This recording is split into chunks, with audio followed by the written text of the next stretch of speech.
भारत में किसी के वित्तीय जीवन का रिमोट कंट्रोल असल में किसके हाथ में है?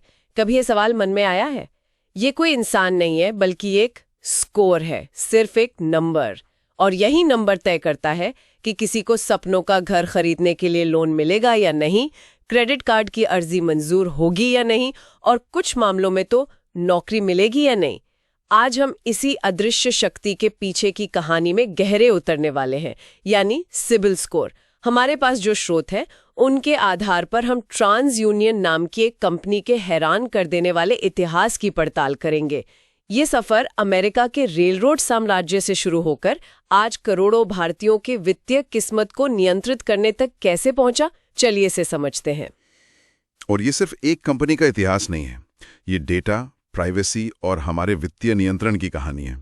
ये समझने की कोशिश है कि 650 करोड़ से ज्यादा भारतीयों का इतना संवेदनशील डेटा एक ऐसी विदेशी कंपनी के हाथ में कैसे पहुंच गया, जिसकी जड़ें कहीं और हैं और जिसके इरादे शायद उतने सीधे नहीं हैं जितने लगते हैं। ठीक है, तो चलिए इसकी परतें खोलते हैं।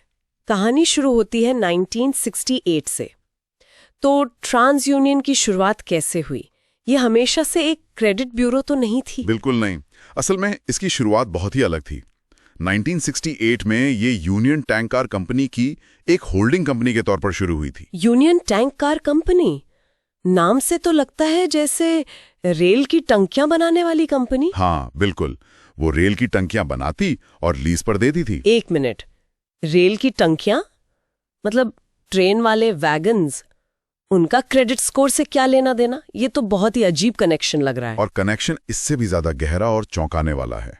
ये जो यूनियन टैंक कार कंपनी थी वो असल में जॉन डी रॉकफेलर के कुख्यात स्टैंडर्ड ऑयल ट्रस्ट का ही एक हिस्सा थी। क्या बात कर रहे हैं, रॉकफेलर का स्टैंडर्ड ऑयल? जी हाँ।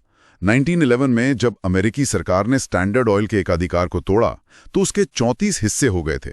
यूनियन टैंक कार कंपनी उन्हीं में से एक थी। ये तो अविश्वसनीय है। मतलब जो कंपनी आज हमारा सिबिल स्कोर कंट्रोल करती है उसकी जड़ें सीधे रॉकफेलर के तेल के साम्राज्य से जुड़ी हैं। सोचकर ये अजीब लगता है। जो कंपनी कभी रेल की टंकियों में तेल ढोती थी, आज वो सर्वरों में भारतीयों का वित्तीय भविष्य ढो रही है। बिल्कुल, यही इस कंपनी का डीएनए है। ये कोई सिलिकॉन वैली का मॉडर्न टेक स्टार्टअप नहीं है, बल्कि अमेरिका के सबसे पुराने और सबसे ताकतवर औद्योगिक साम्राज्यों में से एक की पैदाइश है। इन्होंने क्रेडिट की दुनिया में पहला कदम 1969 में रखा। अच्छा, वो कैसे? तब इन्होंने शिकागो के कुक काउंटी क्रेडिट ब्यूरो को खरीदा था। उस वक्त उनके पास 36 लाख लोगों की कागजी फाइलें थीं। 36 लाख? वो भी 1969 में? हाँ, 36 लाख कागजी फाइलें। और समझिए कि वहीं से इस डेटा के विशाल साम्राज्य की नींव पड़ी। तो एक टैंक कार कंपनी से डेटा की दुनिया में ये बदलाव कैसे आया? इस सफर के पीछे कौन लोग थे? यहाँ पर बड़े पैसे और बड़े नामों की एंट्री होती है। 1981 में शिकागो के बेहद अमीर और प्रभावशाली प्रित्जकर परिवार ने अपने मामन ग्रुप के जरिए इसे खरीदा। प्रित्जकर परिवार? जी, उन्होंने इसे $688 मिलियन में खरीदा था। उस जमाने में ये एक बहुत बड़ी रकम थी। फिर कहानी और आगे बढ़ती है। 2010 में दुनिया के सबसे बड़े इन्वेस्टमेंट बैंकों में से एक गोल्डमैन सैक्स और एडवेंट इंटरनेशनल ने इसे खरीद लिया। तो बड़े बड़े खिलाड़ी इसमें शामिल होते गए। लेकिन स्रोतों में 2014 के एक अधिग्रहण का जिक्र बार बार आता है, TLO नाम की एक कंपनी का। इस TLO में ऐसा क्या खास था? TLO को खरीदना उनके लिए गेम चेंजर था। इसके संस्थापक थे हैंक एशर, जिन्हें स्रोत डेटा फ्यूजन का जनक कहते हैं। Data fusion? ये सुनने में ही बहुत भारी भरकम लग रहा है। इसका मतलब क्या है? और मैंने पढ़ा है कि हैंक एशर का अतीत भी काफी विवादास्पद रहा है, कुछ निगरानी सिस्टम वगैरह से जुड़ा हुआ। हाँ बिल्कुल। हैंक एशर ने पहले 2 कंपनियां बनाई थीं। एक थी मैट्रिक्स, जो अमेरिकी पुलिस के लिए एक बड़ा निगरानी सिस्टम था, जिसपे काफी विवाद भी हुआ था। दूसरी थी साइसेंट, जिसे उन्होंने $775 मिलियन में बेचा था। डेटा फ्यूजन का मतलब है अलग अलग स्रोतों से मिले डेटा के छोटे छोटे टुकड़ों को जोड़कर किसी व्यक्ति की एक पूरी 360 डिग्री तस्वीर तैयार करना। और TLO इसी काम में माहिर थी। किस तरह का डेटा? मतलब क्रेडिट कार्ड और लोन के अलावा और क्या क्या? सब कुछ। TLO के अधिग्रहण से ट्रांस यूनियन को अरबों ऐसे डेटा पॉइंट्स तक पहुंच मिली जिनका पारंपरिक क्रेडिट से कोई लेना देना नहीं था। जैसे कि आपके फोन रिकॉर्ड्स, आपके बिजली पानी के बिल, आपके नाम पर दर्ज गाड़ियां कब कहाँ गईं, आपके पुराने पते, आपके रिश्तेदारों के नाम। रिश्तेदारों के नाम भी? हाँ, यहाँ तक कि आपके आपराधिक रिकॉर्ड भी। इस एक कदम ने ट्रांसयूनियन को सिर्फ एक क्रेडिट ब्यूरो से बदलकर समझिए एक तरह की निजी जासूसी एजेंसी बना दिया। ये तो थोड़ा डरावना है।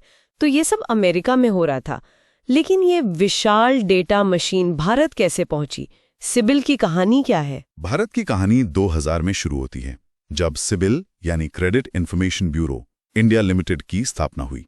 शुरुआत में ये एक भारतीय संस्था लगती थी, जिसमें SBI और HDFC जैसे बड़े भारतीय बैंकों की 40% हिस्सेदारी थी। तो ये तो एक भारतीय कंपनी के तौर पर शुरू हुई। फिर ट्रांस यूनियन की इसमें एंट्री कैसे हुई? स्रोत बताते हैं कि ट्रांस यूनियन पहले दिन से ही पर्दे के पीछे मौजूद थी।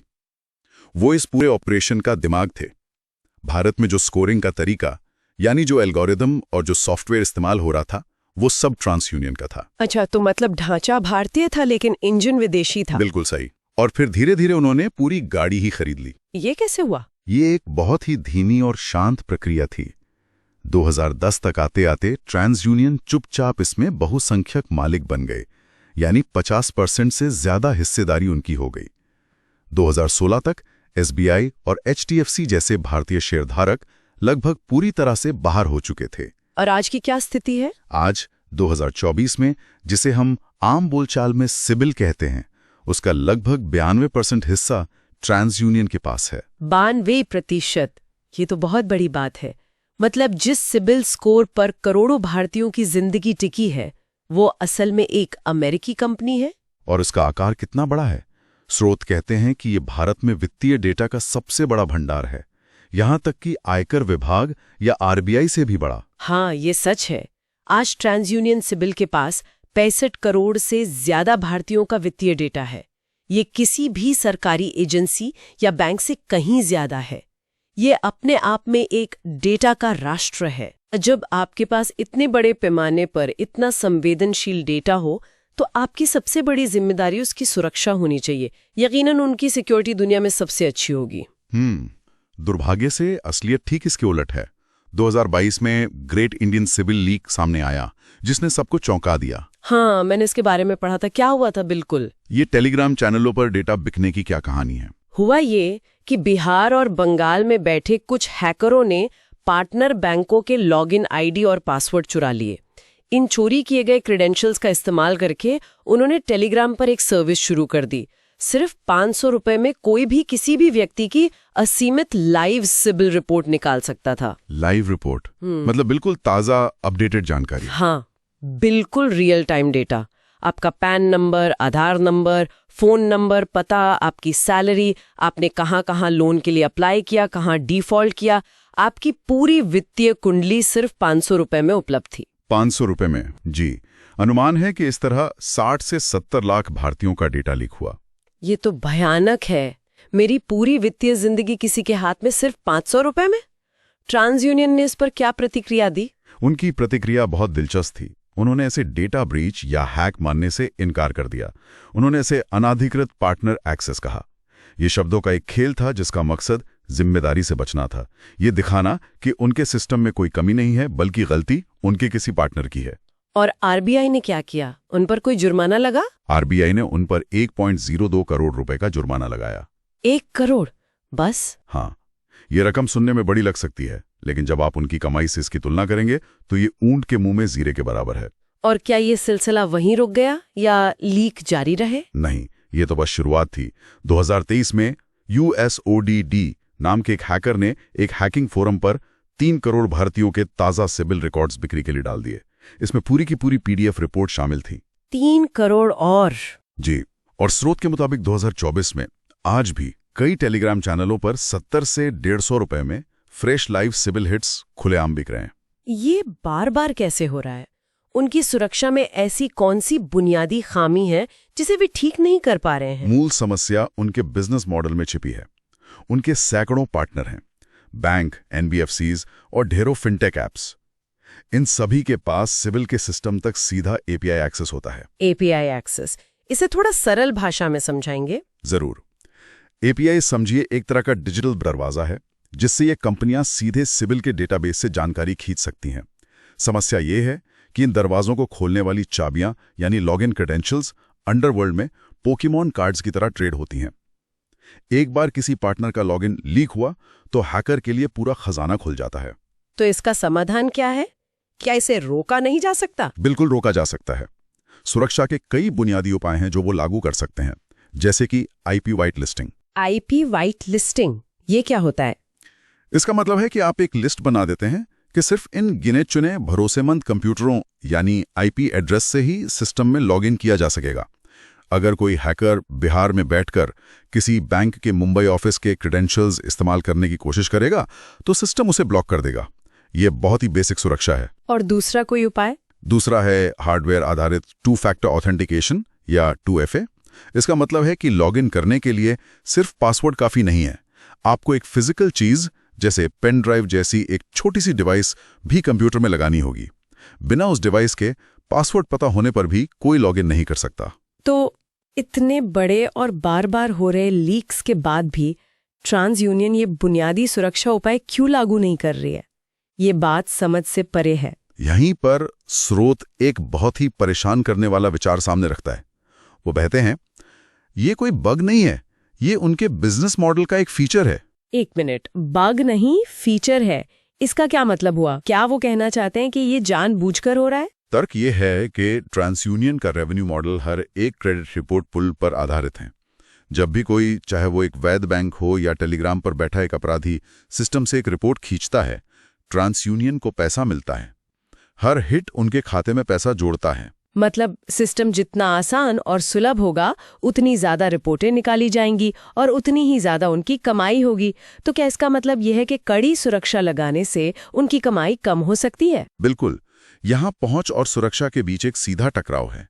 कड़ी सुरक्षा जैसे आईपी वाइट लिस्टिंग पहुंच को सीमित कर देगी, जिससे शायद उनके रेवेन्यू पर असर पड़ सकता है। और जब हम आंकड़ों को देखते हैं तो ये तस्वीर और साफ हो जाती है।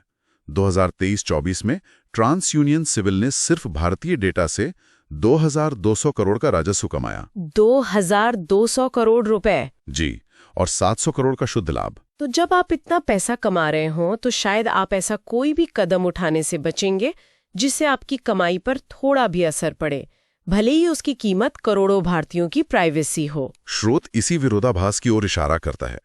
जिस सिस्टम को हमारी वित्तीय जानकारी की रक्षा करनी चाहिए, उसी सिस्टम को उस जानकारी तक आसान पहुंच बनाए रखने से सीधा वित्तीय लाभ होता है। तो चलिए इस पूरी कहानी को एक बार फिर से देखते हैं। रॉकफेलर के लिए तेल ढोने वाली टैंक कार कंपनी से लेकर 65 करोड़ भारतीयों के वित्तीय भविष्यों को अपने सर्वरों में रखने तक। और इस पूरे सफर में भारत सरकार का नियंत्रण कितना है? लगभग शून्य। सरकार का इसमें शून्य स्वामित्व है। बोर्ड में कोई सीट नहीं है, बस एक आरबीआई का लाइसेंस है जिसके तहत ये काम करते हैं। कोई सीधा नियंत्रण नहीं है। यही वजह है कि स्रोत एक बहुत ही शक्तिशाली और चिंताजनक बात कहता है।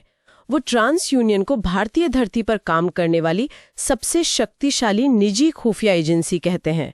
क्या ये कहना अतिशयोक्ति है? शायद नहीं।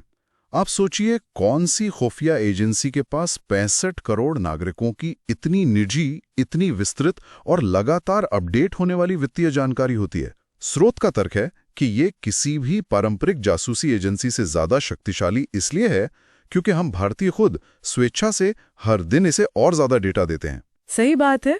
हर बार जब हम क्रेडिट कार्ड स्वाइप करते हैं, लोन के लिए अप्लाई करते हैं या कोई ईएमआई चुकाते हैं, हम उनकी फाइलों को और मजबूत और विस्तृत बना रहे होते हैं। ये एक अविश्वसनीय यात्रा है, रॉकफेलर के साम्राज्य से लेकर भारतीय वित्तीय भाग्य को नियंत्रित करने वाले डेटा के एक विशाल भंडार तक। और ये सब कुछ बड़े पैमाने पर डेटा सुरक्षा के मुद्दों से घिरे होने के बावजूद हो रहा है। स्रोत की एक अंतिम पंक्ति इस पूरी कहानी को बहुत अच्छे से समेटती है, स्टैंडर्ड ऑयल से लेकर भारतीय सपनों के स्टैंडर्ड कंट्रोलर तक। और ये हमारे सुनने वालों के लिए एक जरूरी सवाल छोड़ जाता है। स्रोत इस बात पे जोर देता है कि हमारा हर वित्तीय कदम इन फाइलों में हमेशा के लिए दर्ज हो रहा है। तो ऐसे में हमारी वित्तीय पहचान का एक ऐसी संस्था द्वारा स्थायी रूप से नियंत्रित किया जाना क्या मायने रखता है, जिसका अपना व्यावसायिक मॉडल ही उस पहचान की सुरक्षा के साथ सीधे टकराव में हो सकता है। ये एक ऐसा सवाल है जिस पर हम सभी को सोचने की जरूरत है अगली बार जब हम अपना कार्ड स्वाइप करें।